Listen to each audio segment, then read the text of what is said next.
มืดไวจังวะ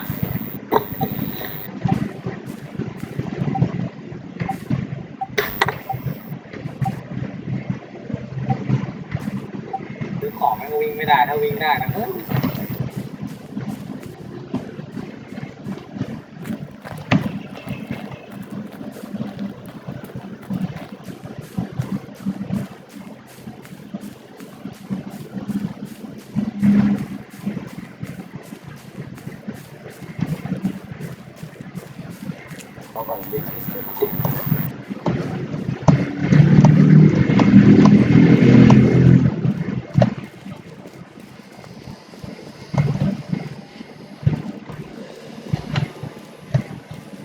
ของอย่างนี้เลย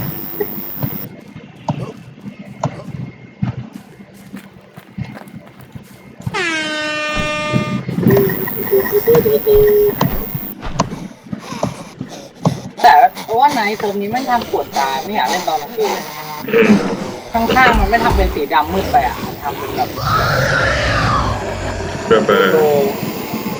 อยากคลิปอยู่นะ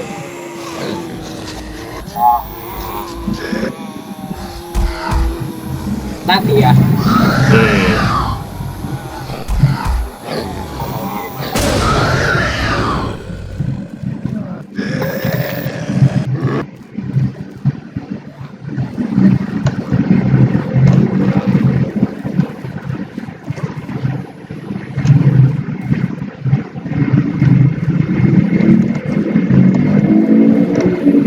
ตัวตาเป็นแม่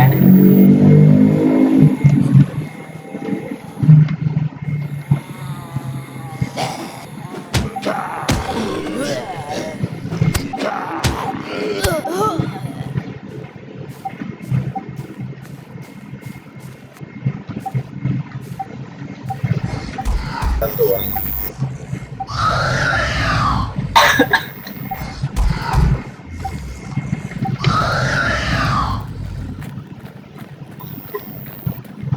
ขายของอยู่ที่ปุ่น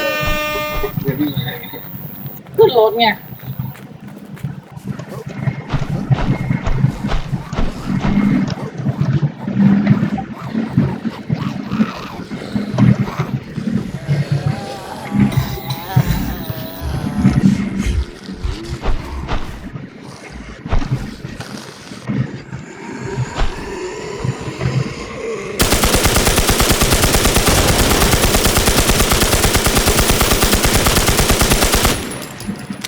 อาหารต้องหาได้ผีเอาพี่แปด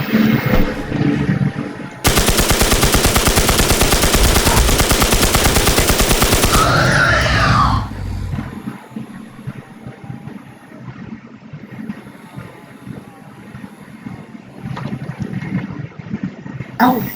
โอ้หายจริงด้วยเก็บได้คือมันก็3 อันแต่มันหาง่ายอยู่